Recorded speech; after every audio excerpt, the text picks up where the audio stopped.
Hey everyone, and welcome. Today we're diving into a really big, really important economic question. How does a poor nation actually break free from this cycle of poverty? It's a puzzle that stumped experts for decades. So, let's get into it. So think about this for a second. Why is it that when a new factory or a new business opens up in a really poor region, it so often ends up failing? Well, that exact question is at the heart of some major economic theories.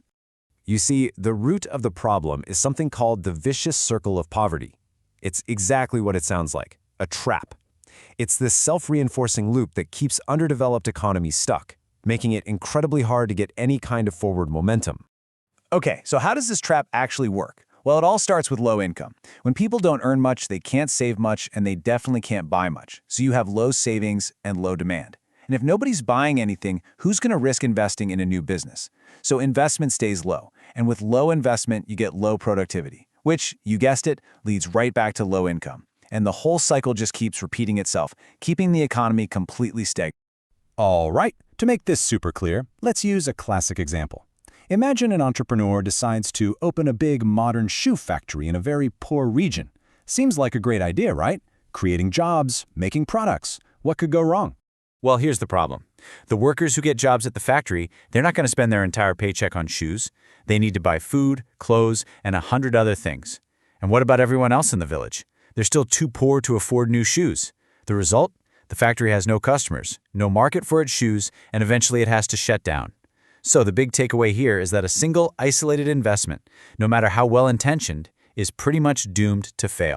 So if one investment isn't enough, what's the solution? How do you break the cycle?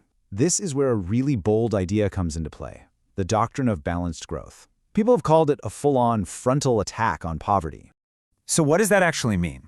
Well, the theory says that instead of just one investment here or there, you need a massive, coordinated, simultaneous wave of investment across a whole bunch of different industries, all happening at the exact same time. Let's go back to our shoe factory. But this time, imagine it's not just one shoe factory opening. What if on the same day 100 different factories open up? One making shoes, another making clothes, another one processing food, one making tools. You get the idea. And boom, there's your solution. Suddenly, the shoe factory worker can buy clothes, the clothing factory worker can buy food, the food factory worker can buy tools. The workers from all these new factories become customers for each other's products.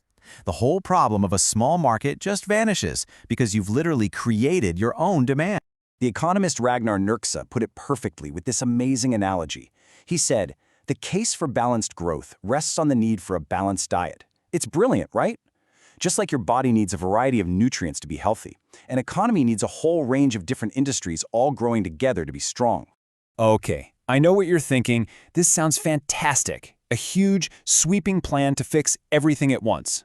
But let's hit the pause button. Is this grand vision actually realistic? Let's do a little reality check. And that brings us to the elephant in the room, the billion-dollar question. Where on earth does a poor country get the money, the resources, and the skilled people to launch this massive, all-at-once investment? Well, this is where the theory starts to fall apart. Critics point out the obvious. You're asking a country that has almost nothing to suddenly come up with a huge amount of capital. Not only that, but launching all these industries at once would create insane competition for the very few skilled workers and raw materials that do exist, driving up prices and causing massive inflation. It basically assumes poor countries can do things they simply aren't equipped to do yet. One critic came up with his fantastic comparison. He said advising a poor country to try balanced growth is like telling a builder who doesn't even have the materials to build the ground floor that he should go ahead and build the first and second floors instead. It just doesn't make any sense, does it? So, where does that leave us? What's the final verdict on this grand theory? Is it just completely wrong, or is there more to it? Well, the economist H.W. Singer offered a really smart, nuanced take. He said the doctrine isn't necessarily wrong, it's just premature. In other words, it's a great strategy, but it's for a later stage of development, for an economy that's already up and running, not for one that's trying to break a total deadlock. So really, the big takeaway here is this. The idea itself isn't bad, but the timing is all wrong. It's like trying to shift a car into fifth gear when you haven't even gotten it to roll out of the driveway yet. You need to build some momentum first. And that really leaves us with a final fascinating question to think about. When it comes to economic development, what's the better path? Is it better to try and design and build a perfect, complex city all at once?